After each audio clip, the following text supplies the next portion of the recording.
Ever wonder what happens when an artist completely unplugs from the system? I'm not just talking about going indie. I'm talking about a full-on rejection of how art is supposed to be made, shared, and valued in our modern world.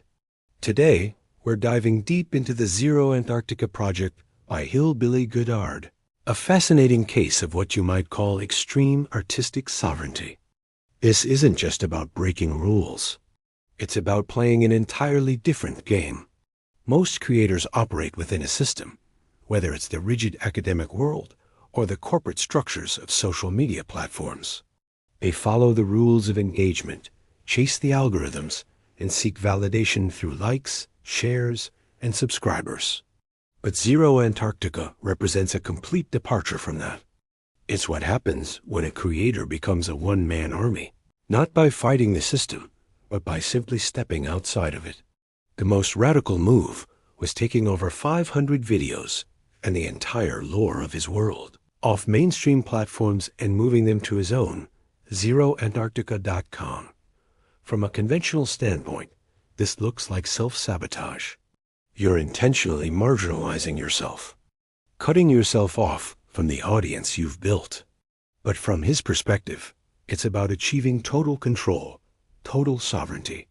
He's no longer playing by anyone else's rules. He is unbothered by what he calls the normal ways of being, because his drive to create is for social approval.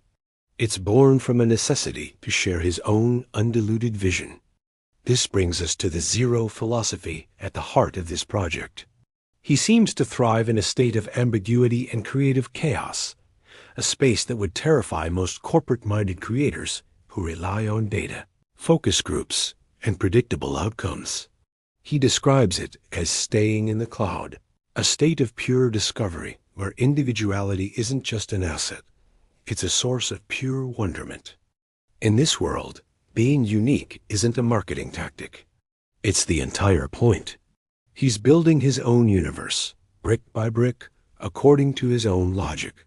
This path requires an incredible tolerance for what most people would call the fear of failure.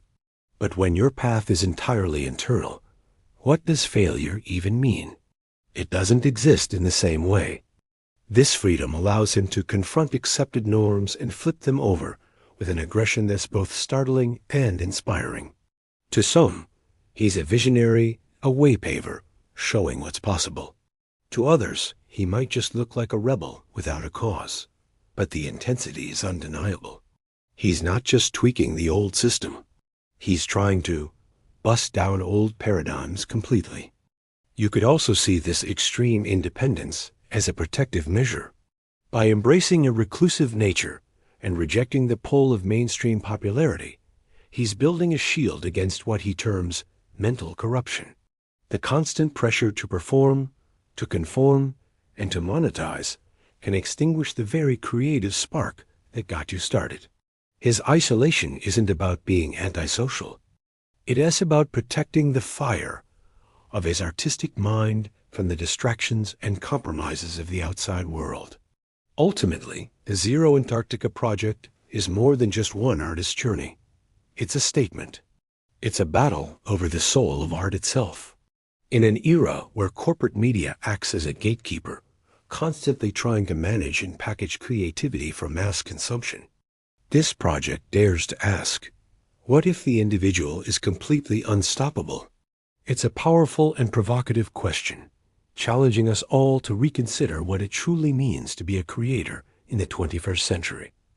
What do you think about this approach to art? Is it genius, madness, or a little bit of both? Let me know your thoughts down in the comments. Thanks for watching, and if you enjoyed this deep dive, be sure to subscribe for more explorations into the fascinating world of creativity.